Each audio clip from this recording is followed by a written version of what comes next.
Have you seen the film? I think he's 100% a paedophile. I question a lot of things about the film. Some people think that these two victims have been paid to lie. Bad publicity is also publicity. The families were groomed by Michael Jackson and the boys. Abuse is only abuse when it's someone important. Now Michael Jackson's dead. He changed his story. Macaulay Culkin was addicted to drugs just because he was maybe possibly sexually abused. A lot of people laugh when they feel nervous or they feel guilty. He wanted to help as many kids have a proper childhood. I actually met him in London. It's a good question. Whoa.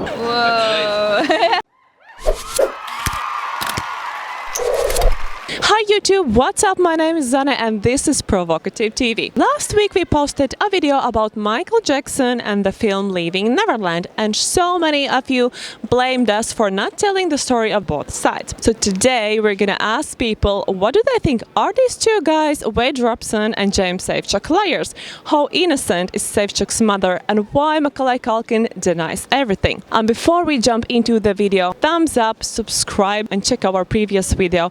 The link is below. Let's get started. Caroline, I live in London, but I'm French. I'm a teacher. So we are going to talk today about Michael Jackson and the film Leaving Neverland. Have you seen the film? I haven't seen the film yet because I haven't wanted to see the film yet. I don't think it's true. I think people would make anything for money, and there's so many other people that you could tarnish the name of after their death, and they've picked like one of the greatest music men in the world. So I think it's a bit sad that we get to this point, but yeah, I don't believe it. I'm Sean, I'm from Aberdeen, I'm a student. I'm Robbie, I'm also from Aberdeen. I'm studying musical theatre in London. Yes, I have. I think it's kind of undisputed. I think he's 100% a paedophile. And all my friends and family will back me up. I was a huge Michael Jackson fan. I was quite heartbroken watching it, but I don't think you can argue with what was put on that documentary. I think when people ask me if I believe that he was a paedophile, it's just like, what is there to believe? There's empirical evidence. There's two lives that have been ruined. They could lie. They could lie, but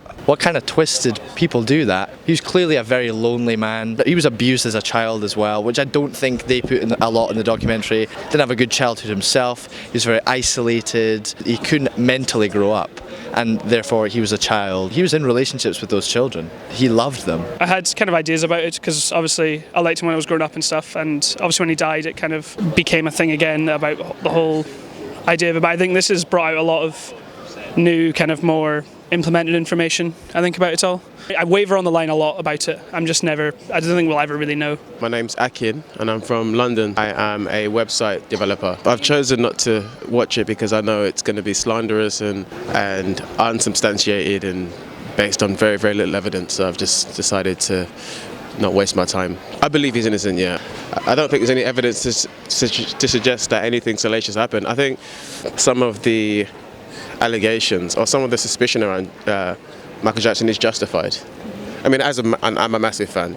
If a man, a grown man, is sleeping in the same bed with children is normal, then he's going to be seen as strange, even if in his mind there's no sort of malice or sort of, negative intent. My name's Emily and I'm from London. I work in advertising just down the road. I think that he got away with a lot and I don't think it's very cool, and I think there needs to be something put in place. Yeah, I was kind of a bit shocked by all the things, and I feel like what they said was too much detail for it to be a lie, in my personal opinion. My name is Claudia, I'm from Poland. I'm a DJ, I work in music, I'm a music supervisor. I'm Gregory from London. I'm communications consultant for the same company as Claudia. Nobody will know because he's dead. It could be true, it might not be true. I think he was a troubled character and it's obvious he had a bad childhood, but at the same time his music was very pure, and I think all his lyrics were really powerful, and I think it's quite controversial to think he would have done that considering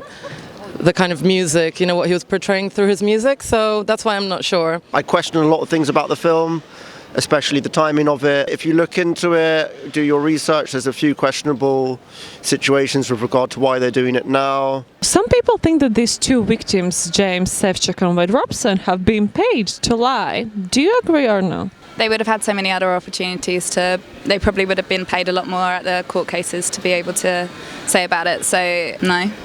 Not really. I don't think they were paid to lie. It's possible. I mean, it's not a matter of agreeing or disagreeing. I have no evidence to suggest either way, but it's not unreasonable for that to be suggested as a viable story. I do. Yeah, I'm a media studies teacher, so I teach to the kids how bad publicity is also publicity. When you want to have your name out there in the press, on TV or whatever, you would do whatever you're ready to do for it, then bad publicity is good. So why not use Michael Jackson's previous allegation back and make it like relevant again nowadays, and just so now we talk about them. They denied for years that anything happened when Michael was going through like court trials and things like that, because they didn't want to see Michael incarcerated because they loved him. If they were being paid to lie now, it's just kind of redundant, as nothing wouldn't really matter. There's a really interesting thread on Twitter, Reddit, which has got some past history of one of them. I think it's the dancer dude, which is Robson. Can't quite remember. But it doesn't, Wade, it doesn't look good for him with the timing of why he's doing this, bankruptcy and such like. There we go. Who's paying them? I don't know. We need to do research. I'm not just going to say, yeah, he did, Same as Michael Jackson. He's not here to now defend his name. So where do you go from this? We're speculating with a lot of it. In 2005, Wade Robson, during the trial, defended Michael Jackson, but in 2012 he realized that he was sexually abused by Michael Jackson. What do you think? Why did he change his story lately after so many years defending Michael Jackson? I think that he was very much under a spell with Michael Jackson. Michael Jackson was still alive and he still had a relationship with him and probably felt loyalty to him, but speaking out about all the other things that have come out in the press, and maybe he realised that those kind of things weren't right and they weren't normal, and he's old enough and both of them have kids and they probably realised that these kids are coming up to the age that they were, and that's not okay. Abuse should be abuse, but abuse isn't abuse. Abuse is only abuse when it's someone important and someone who can be beneficial to your life in some way. Obviously, abuse is horrible whenever it happens. But I think, there is potentially an opportunistic component to people targeting someone who's obviously known to be the biggest pop star who ever lived. Maybe he realized, but it is not true. He realized that, I could have made something in 2005 and I was too stupid and I didn't say anything. But now Michael Jackson's dead. He changed his story. I just believe it's all for money. If Michael Jackson was there in front of him, he could have had so much to say to his abuser at the time, and he chose not to, and he chose to protect Michael Jackson. But once the guy's passed away, let's have it all out. I just think he's lying. He was lying in 2012, not in 2005. The families of Wade Robson and James Safechuck were groomed by Michael Jackson and the boys. And I know that Wade Robson, being younger, was fully convinced that he was in a relationship with this man.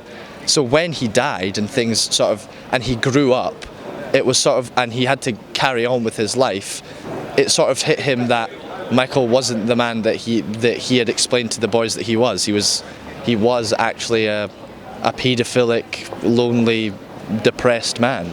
And I think that when Michael Jackson had died and the two gentlemen had to go on with their life, I think that's when it hit them, and they were sort of like, I'm going to speak up about this now because I don't want to betray the man who was like my best friend / brother / boyfriend, whatever.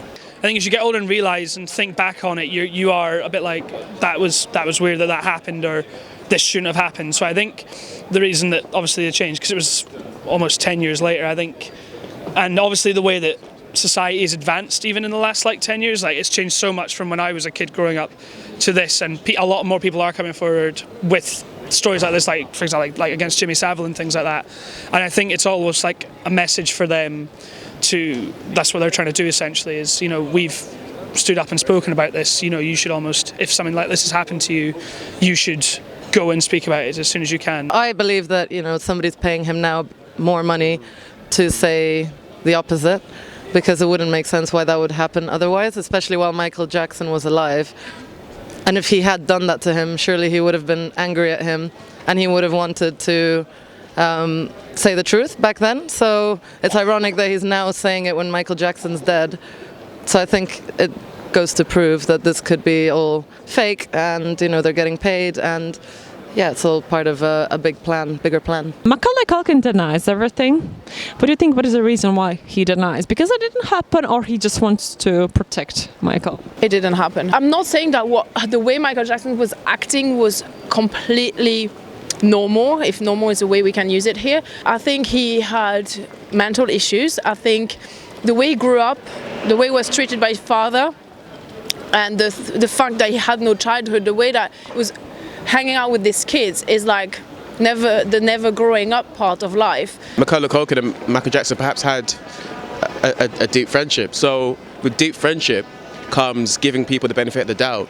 So even if perhaps strange things did happen between Michael and Macaulay Culkin, I think when you have a deep loving friendship with someone, you kind of overlook stuff because you know that those actions are not done with any kind of negative view to manipulate. Is there a possibility that Macaulay Culkin was addicted to drugs just because he was maybe, possibly, sexually abused? Macaulay Culkin was a child actor, and I think that when you're brought into fame, exposed to fame at such a young age. Yeah, a lot of child actors suffer with a lot of like mental illness and stuff like that. Like the girl who played Linda Blair in The Exorcist and stuff, that kind of thing. You know, like, I think they all just have different coping mechanisms. Everyone has coping mechanisms with everything, but I think Macaulay Culkin's one would have just been the drug thing. And maybe if it did happen, it might have fueled the fire a bit. But I don't think that was the direct link. Wasn't that he could have potentially been sexually assaulted by Michael Jackson? Like, I don't think you could tie it all in with that. I feel like as a child star, there's been lots of different kind of cases. You've got Lindsay Lohan, she was a child star, Paris Hilton, all these different people had drug addictions and things from being a child star. And you had, what was it River Phoenix? He was young when he died, and he was in the 27 Club. All these different people, and they were all child stars. So I feel like it affects them, like being exposed to fame and being exposed to that kind of industry where people can't tell you no, and you're dealing with those kind of pressures. I feel like it manifests, and it will manifest in your adulthood, and you're being exposed to all of this world of drugs when you're young. And probably if I was really young, I would make more stupid choices if I had access to those kind of things when I was young compared to now, and it just is a repercussion of it. So in the movie you can see that Safechuck's mother, she smiles and she jokes while her son James is talking about how he was sexually abused by Michael Jackson, and you can see also in her face that she's smiling. It looks like she's even still a fan of Michael Jackson. Is there a logical explanation why she's acting like that? They didn't feel bad that... Whoa. Yes, and I kind of feel like because she had also been exposed to him, and he was in, like, he's in your TV screens, he's all over, like, he's in the news articles you write, he's in all of those different things, all those things that you see. She probably felt like she knew him on some kind of level, and she was probably fascinated with him too, and the association with him and the lifestyle that it brought her is probably something that she looks back on fondly. But then there's other issues, like there's underlying stuff that probably makes her feel very guilty, and maybe that's her way of dealing with it. A lot of people laugh when they feel nervous or they feel guilty. You can see it in court cases where people, they don't react in a normal way, and the same with shock. Like, if you see someone at a funeral and they're not crying, people think it's weird, but that might just be their way of dealing with it, and that's how I feel personally. The only way I can think about it is when you think about a relationship with someone that's had really, really good times, and you've had a great time with this person, but you have like a really quite messy breakup. Years and years to come, if you look back on that relationship, you're only really going to remember like the good things that happened. You're going to think about, oh yeah, we went on nice walks on the beach, we did this together, yeah, it was really nice, I'm smiling. But then it's I think for the mother and the boys, because they had such an exceptional childhood with Michael coming into their lives and turning their lives upside down, that they can only really speak about Michael in a way that's like, yeah, I actually did have a really good time with him until things started to go sour, until things started to go south. Personally, I think that Safechuck's mother was a bit weird. She was very strange. Why? Well, like you say, she was giggling and laughing all the time. She was like, oh, my son went to go and sleep in the bedroom. I think she was just being honest. I think she genuinely had a positive experience in her. If her child was sexually abused, maybe, we don't know. I think she was just being honest. I think she was honestly conveying the positive emotions that she experienced during her time in Michael Jackson's company.